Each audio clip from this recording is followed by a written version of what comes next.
Hey guys, how's it going? Hope you're doing well. My name is Crown, and today I'm going to read you some very interesting stories that I hope that you're gonna love. And now, without further ado, let's go!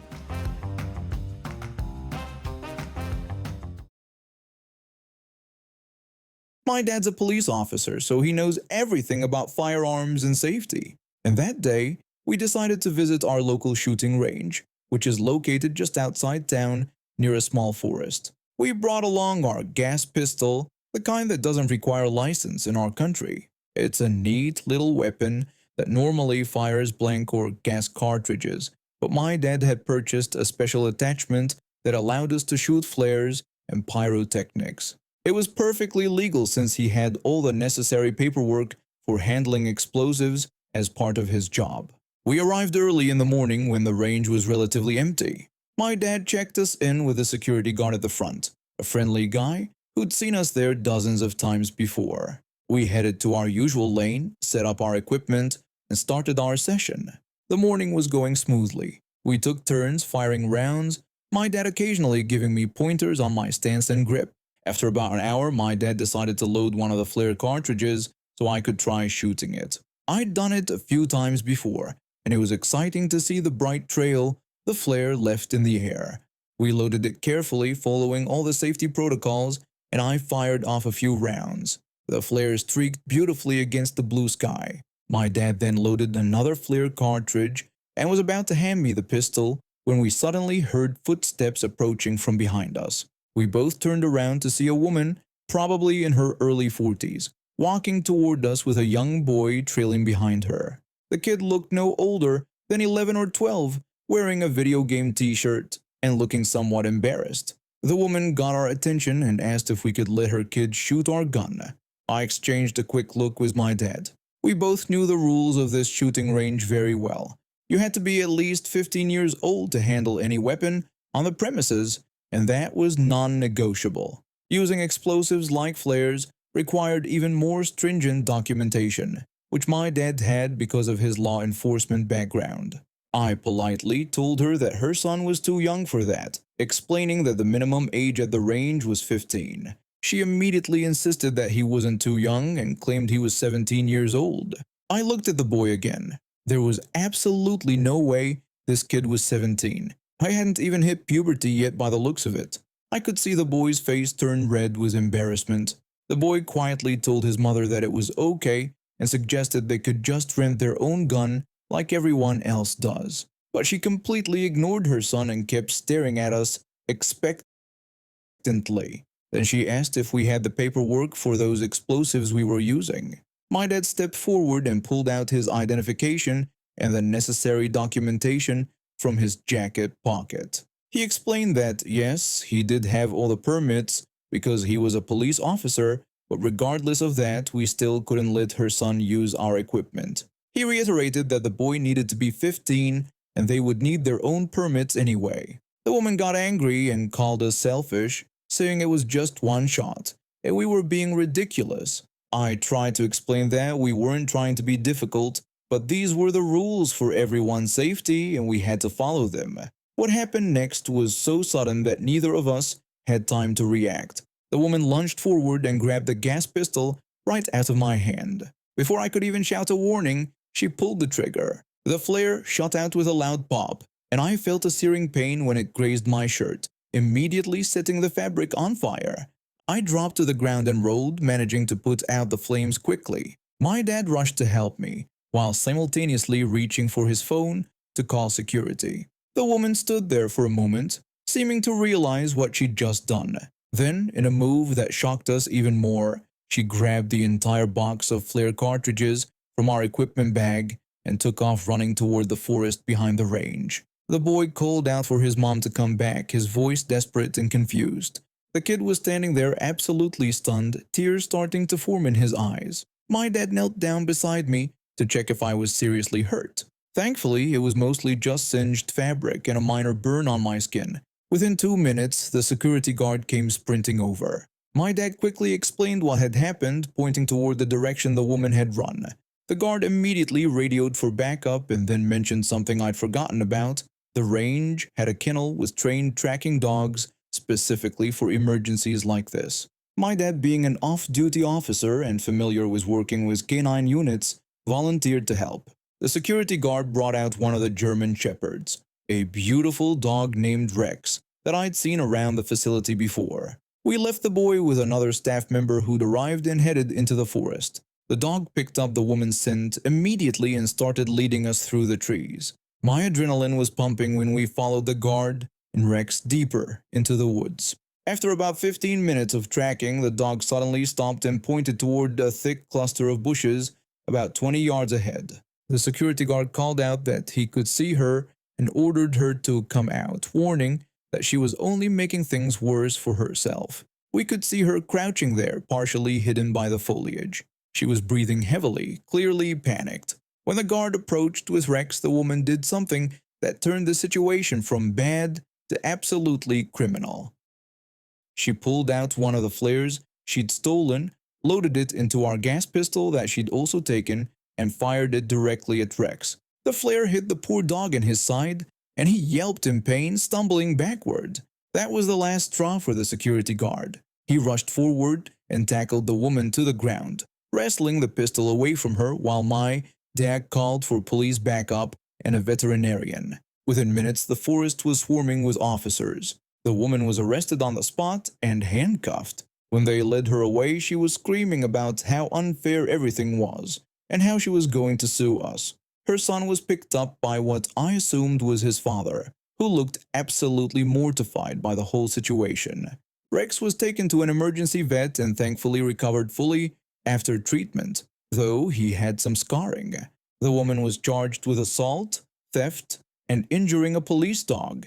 The last charge was serious because attacking a working police or security dog carries heavy penalties.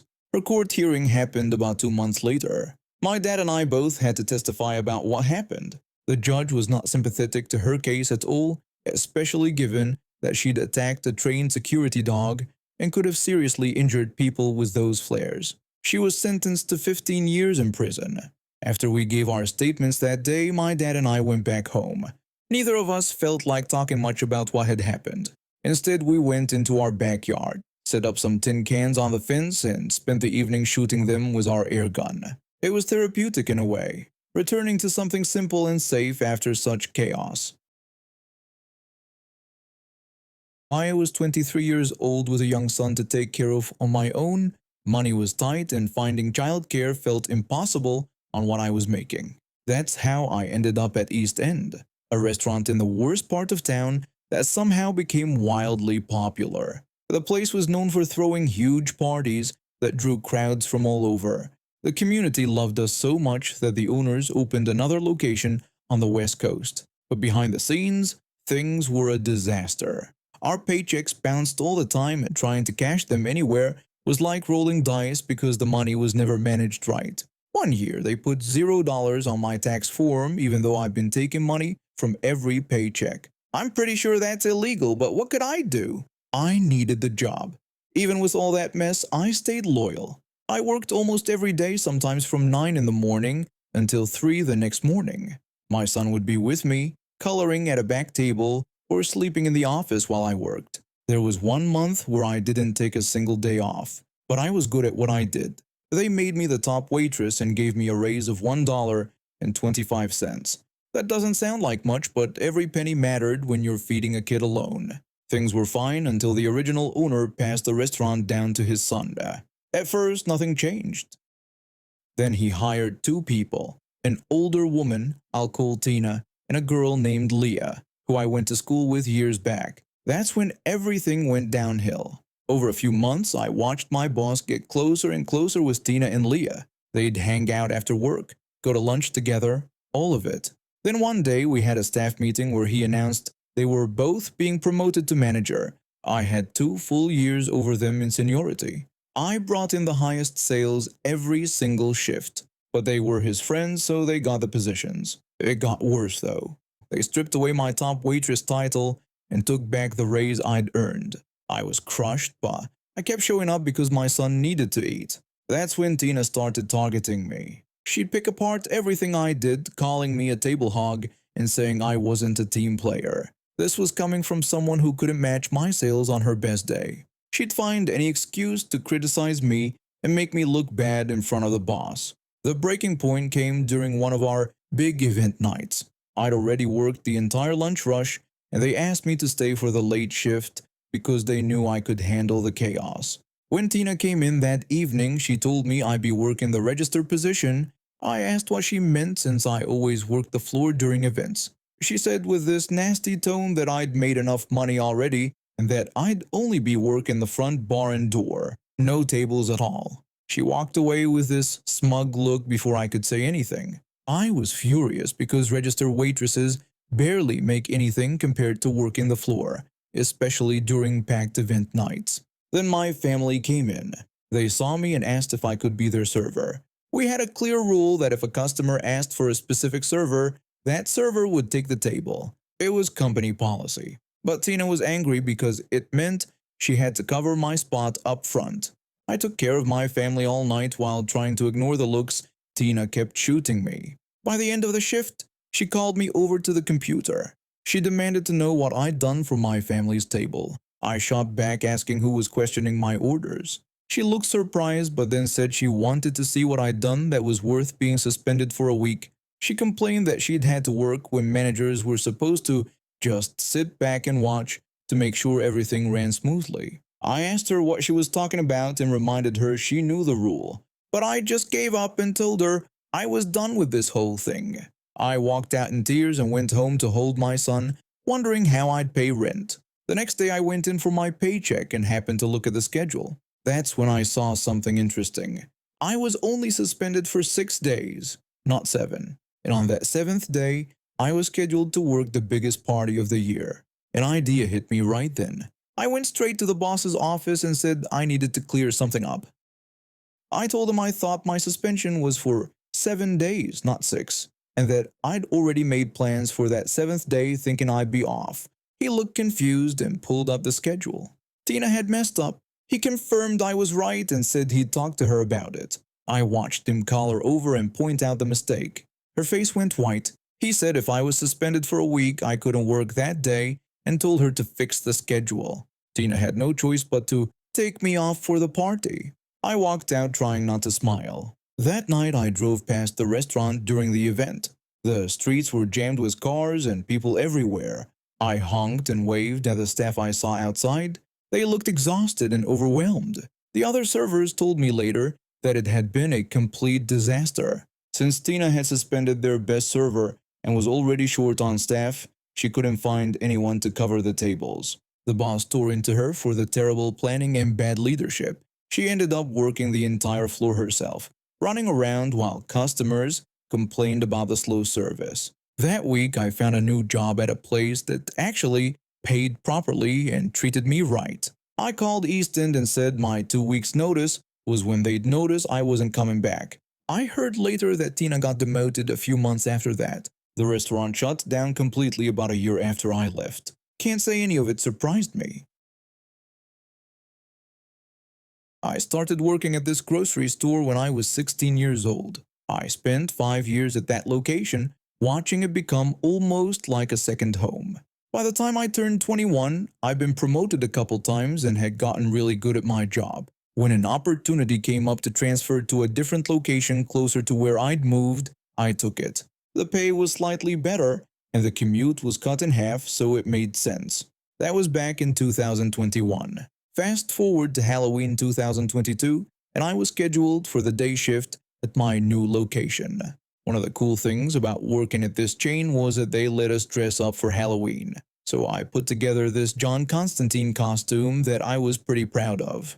I wore it during my shift, got some compliments from co-workers and customers, and then headed home to change and clean up before meeting my friends for the evening. We had plans to just hang out, maybe watch some horror movies, eat junk food, and enjoy the holiday. Around 8 or 9 that night, we realized we were running low on snacks and drinks. So someone suggested we make a quick run to grab supplies. The closest store to the house where we were hanging out happened to be my old location, the one I'd worked at for 5 years before transferring. I figured it wouldn't be weird since I wasn't in uniform or anything, just wearing my costume and clearly there as a customer. My friends and I walked in and started talking about what we wanted to get. We were debating between different chip flavors and whether we needed more soda when I heard someone call out to me. I turned around and recognized one of the regulars from when I used to work there. She smiled and seemed happy to see me. She greeted me warmly and asked if I knew where the pasta sauce was since the store had rearranged everything again. I told my friends I'd catch up with them in a minute and walked the customer over to aisle 7 where the pasta sauces were stocked. I showed her where they were and asked if she needed anything else. She thanked me and said she didn't need anything more, but mentioned that she hadn't seen me around in forever. She asked if I still worked at that location. I explained that I'd transferred to the one on Maple Street the year before because it was a better commute for me. She said it was good to see me and wished me a great Halloween. I returned the sentiment and told her to take care. I started walking back toward the front of the store to find my friends when I noticed this woman staring at me. She didn't say anything when I passed by, just watched me with this intense look on her face. I didn't think much of it at the time and found my friends near the candy aisle. We grabbed what we needed and headed to the registers to check out. We were standing in line joking about something stupid when I heard a voice behind me. The woman from earlier told me she'd been following me around the entire store, and I hadn't even looked at her. I turned around, confused, and saw the same woman who'd been staring at me earlier. I apologized and asked if there was something I could help her with. She said yes and told me she had a list of things she needed and wanted me to find everything on it and grab it for her. That's when it clicked. She thought I worked there because she'd seen me help that other customer. I could feel my friends tensing up next to me, probably sensing where this was going. I explained that I didn't work at that location and that even if I did, that wasn't really what the job entailed. I told her that employees could show customers where things were, but they didn't do their shopping for them. She asked me why I'd helped that other lady if I didn't work there. I explained that I'd worked at that location for a little over 5 years before I transferred the previous year. I told her I still knew the store layout pretty well, so I'd helped the other customer out as a courtesy. That was apparently the wrong thing to say because she completely lost it. She yelled that it was ridiculous and that I clearly worked there. She said she was getting a manager right then and was going to make sure I got fired for refusing to help customers and lying about my employment. My friends were pulling on my arm, telling me to just ignore her and leave. We'd already paid for our stuff at this point, but something in me decided I wasn't going to let this slide. Maybe it was the absurdity of the situation, or maybe I just wanted to see the look on her face when she realized she was wrong. I told her I'd get a manager for her. I walked over to the customer service desk and asked them to page the store manager. A couple minutes later, my old boss came walking up. He recognized me immediately and grinned. He greeted me enthusiastically and asked what I was doing there and how the other location was treating me. I told him it was good and explained that the customer behind me wanted to talk to him about my employment status there. He looked confused but walked over to where Karen was standing with her arms crossed and looking triumphant. He asked her how he could help. She told him that I'd refused to help her shop and then lied about not working there. She demanded that I be fired immediately. The store manager explained that I didn't work at that location anymore and that I'd transferred over a year ago. He added that even if I did still work there, I was clearly not on the clock right then, which meant I was a customer just like her and had zero obligation to help her with anything. Her mouth opened and closed like a fish out of water, her face turning red with either embarrassment or anger, probably both. She sputtered something incomprehensible and then stormed off toward the exit.